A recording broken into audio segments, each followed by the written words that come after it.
అందరికీ నమస్తే అండి. ఒక 2 రోజుల కిందట రఘురామకృష్ణరాజు గారిది ఒక వీడియో వైరల్ అయిందండి. ఆయన అమెరికాలో అనుకుంటా తానా సభలో మూర్తి గారు ఆయన ఒక క్వశ్చన్ అడిగాడు. మీకు మంత్రి పదవి వస్తే మీరు ఏం కోరుకుంటారు? ఆయన నేను కోరుకుంటానండి, హోంశాఖ అలాగే వైద్య శాఖ ఆ రెండు చెప్పుకొచ్చారు. అది ఆరోగ్య శాఖ సంథింగ్ చెప్పుకొచ్చారు. ఎందుకు అంటే నా దగ్గర రెడ్ బుక్ లేదు కానీ బ్లడ్ బుక్కే. నేను వచ్చిన తర్వాత అంటే నాకు కానీ హోమ్ ఇస్తే కనుక ఆయనకుండే రివెంజ్ ఆయనకుంటుంది కొంతమంది వ్యక్తుల పైన. సరే ఆ ఉద్దేశంతో ఆయన చెప్పుకుంటూ వెళ్ళాడు. దానికి సాక్షిలో ఏడుపు, కొంతమంది మేధావులు ఏడుపు. ఆ స్పీకర్ స్థానంలో ఉండి ఆయన ఎలా మాట్లాడతాడు అలాగా. మాజీ ముఖ్యమంత్రి జగన్మోహన్ రెడ్డి కదా, జగన్మోహన్ రెడ్డి మాజీ ముఖ్యమంత్రి అయ్యి ఉండి ఈ మధ్యకాలంలో ఎప్పుడు మాట్లాడినా పేర్లు ప్రస్తావిస్తూ నేను ఎవరినో వదలను వచ్చిన తర్వాత తిరిగి తీసేస్తానని మాట్లాడుతుంటే ఇక్కడ ఇది తప్పు కాదు, అక్కడ రఘురామకృష్ణరాజు గారు మాట్లాడింది తప్పు. మరి ఇక్కడ ఈయన మాట్లాడిందో, రఘురామకృష్ణరాజు గారు స్పీకర్ స్థానంలో ఉండి మాట్లాడారండి, ఓకే. మరి జగన్మోహన్ రెడ్డి మాట్లాడింది మాజీ ముఖ్యమంత్రి కదా, రాష్ట్రాన్ని 5 ఏళ్ళు పరిపాలించాడు కదా, అధికారంలో ఉన్నప్పుడు కూడా అయ్యే మాటలు మాట్లాడాడు కదా. అంటే మంత్రులు ముఖ్యంగా కొడాలి నాని కావచ్చు, రోజా కావచ్చు, చంద్రబాబు నాయుడు గారిని ఉద్దేశించి ఎన్ని బూతులన్నా మాట్లాడచ్చు. మంత్రి స్థానంలో ఉండి జగన్మోహన్ రెడ్డి ముఖ్యమంత్రి స్థానంలో ఉండి పెద్ద పెద్ద సభలు పెట్టుకుని పవన్ కళ్యాణ్ గారి గురించి, వాళ్ళ కుటుంబ సభ్యుల గురించి, ఇంట్లో ఆడవాళ్ళ గురించి, పెళ్ళిళ్ళు పెళ్ళాలని చెప్పేసి నోటుకొచ్చినట్టు మాట్లాడచ్చు. ఇప్పుడు రఘురామకృష్ణరాజు గారు మాట్లాడితే మీకు నొప్పి వచ్చింది, తప్పు వచ్చింది. నిజంగా మిమ్మల్ని ఏ చెప్పుతో కొట్టాలో నాకైతే అర్థం కావట్లేదురా. మీరు మాట్లాడితే ఒకటి, ఎదుటోని మాట్లాడితే ఒకటి కాదుగా.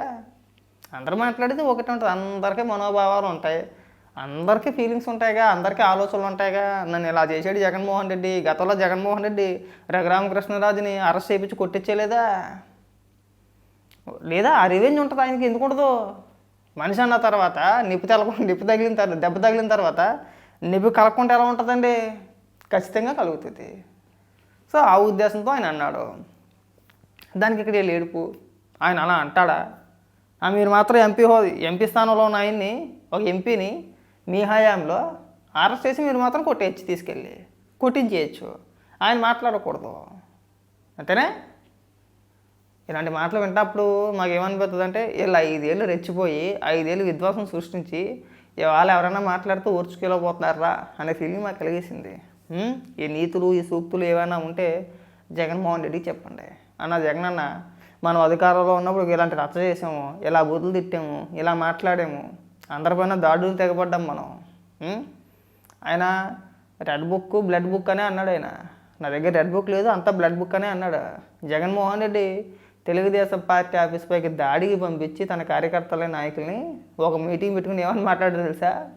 మా కార్యకర్తలకు బీపీలు ఉండవా, మండదా, బీపీలు వస్తే మేము కొడతాం తిడతాం, తప్పేంటి?